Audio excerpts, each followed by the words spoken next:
Joining us now is House Judiciary Committee Chairman Jim Jordan. Chairman, thank you so much for joining us tonight. We do appreciate it. Good to be with you. Yeah, I watched that hearing. I was baffled by some of his responses. They talk about their heat map, and just every organization on there is one that espouses right-leaning views, nothing to do with extremism, really, for most of them. But now we're learning that they're smart about this. They're infiltrating into programs at colleges that are teaching teachers, and so trying to circumvent any kind of oversight there. Do you think there's a way to get in and stop that? Yeah, the Justice Department's, indicted him for money laundering and bank fraud, and well-deserved, because they were paying, as you said, $4 million to these, quote, field sources to run a scam.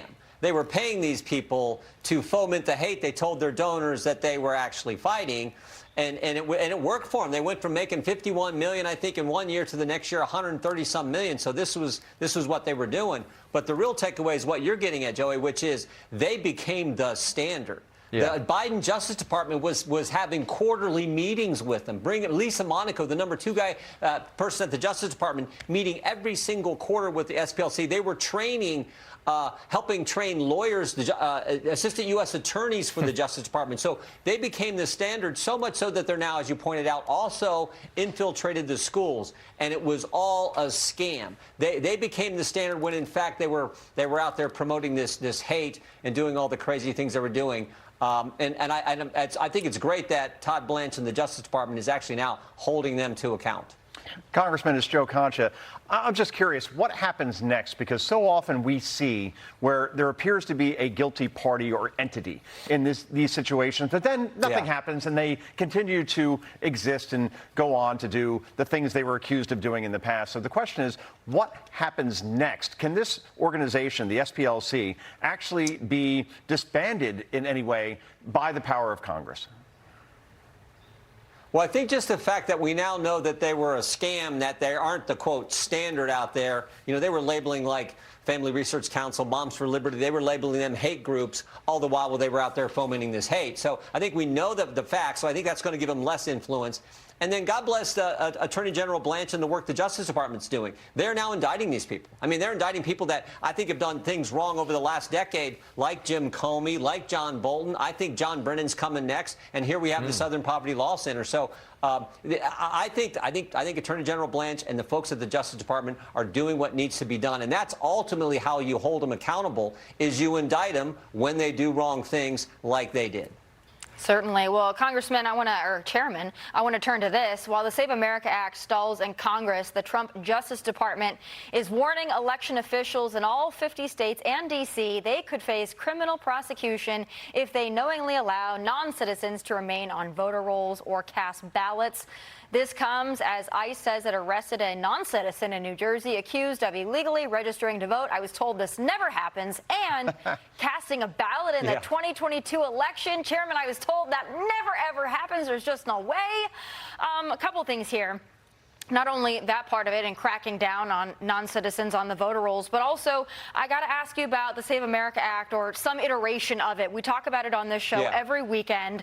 We know that John Thune says he doesn't have the votes over there in the Senate, but my colleagues and I are always wondering, is there some kind of a voter ID initiative that can pass, that we can push for if that particular Save America Act isn't plausible? And last weekend, I believe we had Senator Kennedy on, and he said that the House and the Senate weren't really even talking about what was possible. And that was very frustrating for us at the table. Is there anything that you could divulge on conversations that are or are not happening? I mean, we're trying to include what elements we can in a third reconciliation package. So we're looking at those possibilities. As you know, we passed the Save America Act, I think, 3 different times in the House. It sits over in the Senate. Seems to me unless they change the filibuster rule, they're never going to get to bring that up and actually pass and get the vote ID. But we're doing a number of other things. You mentioned what the Justice Department's also doing on keeping our elections safe. One of the things we're doing is investigating ActBlue. Because it sure looks like in the last election cycle, they took millions of dollars from foreign sources, which is against the law, too. So trying to make sure our elections are run the right way. So we're looking at that issue. We've actually deposed 6 different people from ActBlue. Every single one of them has taken the fifth. And frankly, when we brought the executive director in for a public hearing, I'd have taken the fifth too, in light of the fact that she had her board chairman said, yeah, it looks like we took $40-some million that came into ActBlue from foreign origins. And they also had their outside counsel say it looks like the response ActBlue gave to Congress, answering a letter we had sent to them, looks like you may have misled Congress. That's a nice way of saying you lied, and you're not allowed to do that either. So taking foreign money lying to Congress, I probably would have taken the fifth if I was the executive director of ActBlue as well. So we're looking at that situation, and the Justice Department, frankly, is looking at them as well in a broader sense. So all those things need to happen to make sure our elections are safe, our elections are fair, and we get the right outcomes. Hey, Chairman, Riley Gaines here. Thanks for what you do. If we don't pass some sort of Save America Act, or as Tommy said, some iteration of it leading into the election, the 2026 midterms here, do you think this will have a negative effect on Republican voters? No, I think our voters are going to come out. I mean, I think what's going to drive our voters a lot is we've actually done what we said. In the big, beautiful bill, we said we would secure the border. We did. We said we cut taxes. We did. We said we put work requirements in for welfare recipients. We did. So all those good things we've done in the big, beautiful bill. But more importantly, I think this election, in simple terms, is one side is crazy, one side's for common sense. And I think we're going to highlight those, and that's going to bring our voters out. And I think, I think in the vast majority of states, you got fair and elections that people have confidence in. It's just a few states where they have this ballot harvesting that I think you have real concerns, and that's what we got to get rid of, and that's what the Save America Act would do. So, again, hopefully we can get elements of the Save America Act in a third reconciliation package and get that to the president's desk so President Trump can sign it. Chairman, you responded to Tommy's question. You said that unless they change the filibuster rules, I think pretty much everyone paying attention knows that's not the problem anymore. The problem now is you've got more than a handful of senators that either aren't running for re-election or lost their primary that basically say they're not voting for it either way, even if you change the filibuster. And the reason why I bring that up is if the Senate can't do it with the bill that's there, it does come back to the House to pass something that you can get the Senate to pass.